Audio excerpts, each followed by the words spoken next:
শীতকালে নেমন্তন্ন বাড়ি যেতে কার না ভালো লাগে। এই বছর শীতে বিয়ের সিজন চলছে, কিন্তু আমি আর একটাও বিয়ে বাড়ির নিমন্ত্রণ হলো না। যাই হোক, আজকে একটা বার্থডে পার্টির নিমন্ত্রণ পেয়েছি, তার জন্য না সুন্দর করে রেডি হচ্ছিলাম সাজুগুজু করে। আর এই ঠান্ডার মধ্যে কি সুন্দর করে রেডি হবে, তুমি যেমনই সাজো না কেন তেমনই তোমাকে জ্যাকেট, টুপি, সোয়েটার সব পরতেই হবে। আর আজকে চুলটা আমার এত সিল্কি ছিল কি বলবো, সকালে বর আমার মাথায় এত সুন্দর করে অ্যালোভেরা লাগিয়ে দিয়েছিল, চুলটা তার জন্য অনেক সিল্কি হয়ে গেছিলো। আমি বারবার চুলটা হাত দিয়ে দেখাচ্ছিলাম তোমাদের। তো ফাইনালি আমার চুলটুল আঁচড়ানো কমপ্লিট। আমি খুব বেশি একটা সাজগুজু করি না, কোথাও গেলেও আমি সাজি না, খুব একটা সাজি না, আমার সাজতে খুব একটা ভালো লাগে না, জাস্ট হালকা। তো প্রথমে আমি লিপ বাম লাগিয়ে লিপস্টিক পরে নিই। আর এখানে আমার ছেলে বলছিল আমাকে, মামাম আমিও লিপস্টিক পরবো। তো আমি যখনই সাজতে বসি ও চলে আসে আমাকে একটু সাজিয়ে দাও।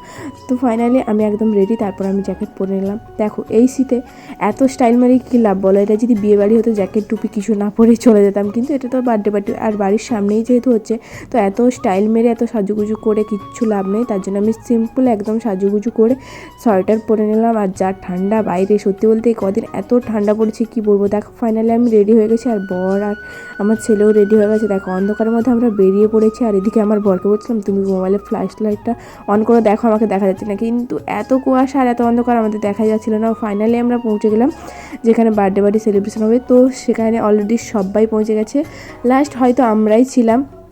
আমাদের অনেকটা লেট হয়ে গেছে, আর আমি যেদিকে যাই একটু লেট করেই যাই। আর এখানে দেখো বার্থডে কেকও রেডি, সবাই চলে এসছে। তো এখানে অনেকে চলে এসেছে। আর এটা হচ্ছিল একটা ভাই, ওকে একটু হাই করতে বলে দিলাম, ও বললো সবাই একটু লাইক করে দিও। তো সবাই একটু ভিডিওটা লাইক করে দিও যারা দেখছো। আর এই যে হচ্ছে বার্থডে বয়, ওকে সবাই উইশ করে দিও, আর ওর আজকে বার্থডে। তো ফাইনালি ওর কেক কাটার সময় শুরু হয়ে গেছে। এখানে এখন কেক কাটা হবে। কেক কাটার আগে ওর মা ওকে বরণ করে নিচ্ছিল। মানে আমাদের গ্রামে তো বুঝতেই পারছো যে আগে মানে যার জন্মদিন তাকে আগে এরকম করে আশীর্বাদ করা হয়, তারপরে কেক ফেক কাটা হয়। তো গ্রামে প্রায় এরকমই হয়। সো ফাইনালি এখন কেক কাটা হয়েছে,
ভগবান তার কি করলো না। কেক কাটার পর মুখের অবস্থাটা কি করেছে তোমরা সবাই দেখতে পেলে, একদম পালিয়ে গিয়েছে, ওর দাঁত ছাড়া কিচ্ছু বোঝা যাচ্ছিল না।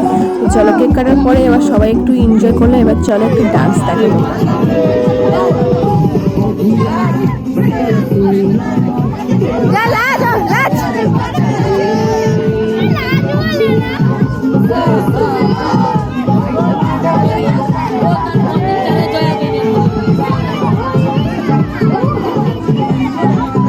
ওখানে নেচের ধুম তুলে দিচ্ছে, আর এখানে আমি আর আমার ছেলে বসে বসে নাচের ধুম নিয়েছিলাম, নাচতে পারছিলাম। আর এদিকে দেখো আমার ছেলেও কিন্তু গানের তালে তালে বেশ সুন্দর নাচছে।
নাচানাচির পর্ব শেষ, অনেক নাচানাচি করে সবাই হাঁপিয়ে গেছে। আর এদিকে দেখো খাওয়ার লাইনে বসে গেছে, এই ধারে দুই দিকে দুটো লাইন বসে আছে, আর আমরা বসে বসে গুটি সুটি মুটি দেখছিলাম কে কেমন খাচ্ছে। আর সত্যি বলতে প্রচুর ঠান্ডা ছিল, তার জন্য দেখো আমি একটা চাদর আবার একটা জ্যাকেট পরেছি। আমাকেই মনে হয় সব থেকে বেশি ঠান্ডা লাগছিল। আর এরা যে সামনে কিউট কিউট মেয়েগুলো দাঁড়িয়েছে, ওদের তো ঠান্ডাই নেই, ওরা কিছু পরেই নি, দেখতেই পাচ্ছ তোমরা। সো ফাইনালি আমরা বসে গেলাম খেতে।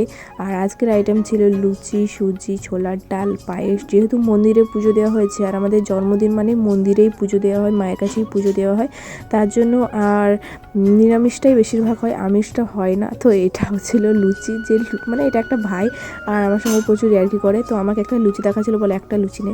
আমি তো যে 4টে লুচি নিয়েছি ওই 4টাই খেতে পারছিলাম না। আর লুচি টুচি খেতে এত আমার ভালো লাগে না, আর মিষ্টি জিনিস সত্যি আমার ভালো লাগে না। আর এদিকে আমরা ভিতরে বসছিলাম, আর বাইরেও কিন্তু দুটো পঙ্গত বসছিলো খেতে।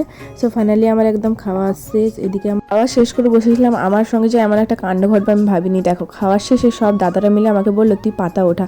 সো আমার কিন্তু পাতা ওঠাতে কোনো প্রবলেম নেই, আমার বেশ ভালো লাগে, নিজের এঁটো পাতা নিজে ফেলবো, এটা আমার ভালোই লাগে আর কাউকে দিতে। আর এই যে এটা হচ্ছে যার জন্মদিন, তার বাবা ও বলছিল যে আমাকে পাতা দিয়ে, আমি বললাম না, যেহেতু আমি খেয়েছি আমার এঁটোটা তোমার হাতে দেওয়াটা উচিত নয়। সো তারা ইয়ার্কি করেই বলছিল, কিন্তু আমি ফাইনালি পাতাগুলো উঠিয়ে ফেলে দিয়েছিলাম বাইরে। তারপর দেখো এখানে আমার ভাই খেতে বসেছিল, আমার ভাইয়ের কাছে আমার ছেলে ছিল, ওকে নিয়ে তারপর আমরা চলে গেলাম বাড়ি। এখানে আমার ভাই খাচ্ছিল। সো আমরা চলে গেলাম বাড়ি। তোমরা কারা কারা ভিডিওটা দেখে মজা পেলে অবশ্যই কিন্তু কমেন্ট করে জানিও, আর সবাই ওকে হ্যাপি বার্থডে বলে দিও। আজকের মতো টাটা।